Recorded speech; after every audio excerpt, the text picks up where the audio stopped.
Okay, so I want to take a minute and talk about Collision. Welcome to Kiara's Hot Takes if you haven't been here before. And Collision, the one thing I really thought and really enjoyed this week was the descent of madness Mercedes has now gone into, right?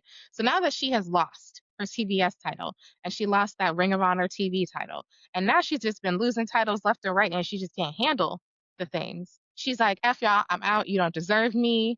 And when I'm back, I'm back. So you kind of set up her absence for her to take a bit of a hiatus for a minute. But then you also allow the women's division to move on and kind of continue with the shenanigans of it all. Not that I know how that's going to go. We're going to have to learn and watch it together. But then it also just serves the character to rest it for a little bit.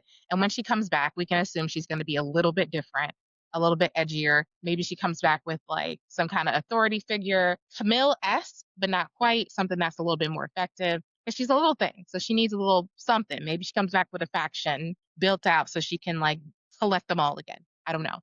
But the one thing I took away that this is the thing, this is the storyline that I wish Bayley would have had in WWE because Bayley's storyline of her descent into crazy was really interesting for a minute, right? Like we were in several, vignettes where she's talking to herself. She's hearing these voices of the past. And we've seen the hugger, we've seen the person who crashed out and F you, we've seen Ding Dong, we don't seen it all.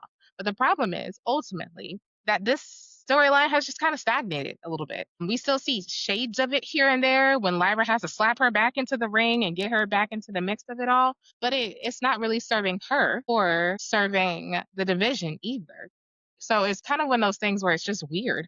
And I know that she went to do Lodestone, and so there is that. But like I said, there were so many ways to work around it and to write around it that you could still have made her this imposing figure in the background. Like we have holes in the canvas right now. And Bayley could be going after Becky, right? She could be going after that Intercontinental title, which I was hoping for. I mean, I'm not gonna lie. Or she could be starting something up with Nattie. She could be, bringing Nattie back into the canvas, and now she's fighting this. We got this new version of Nattie and this new version of Bayley, and it's a whole new energy that could really set some things off.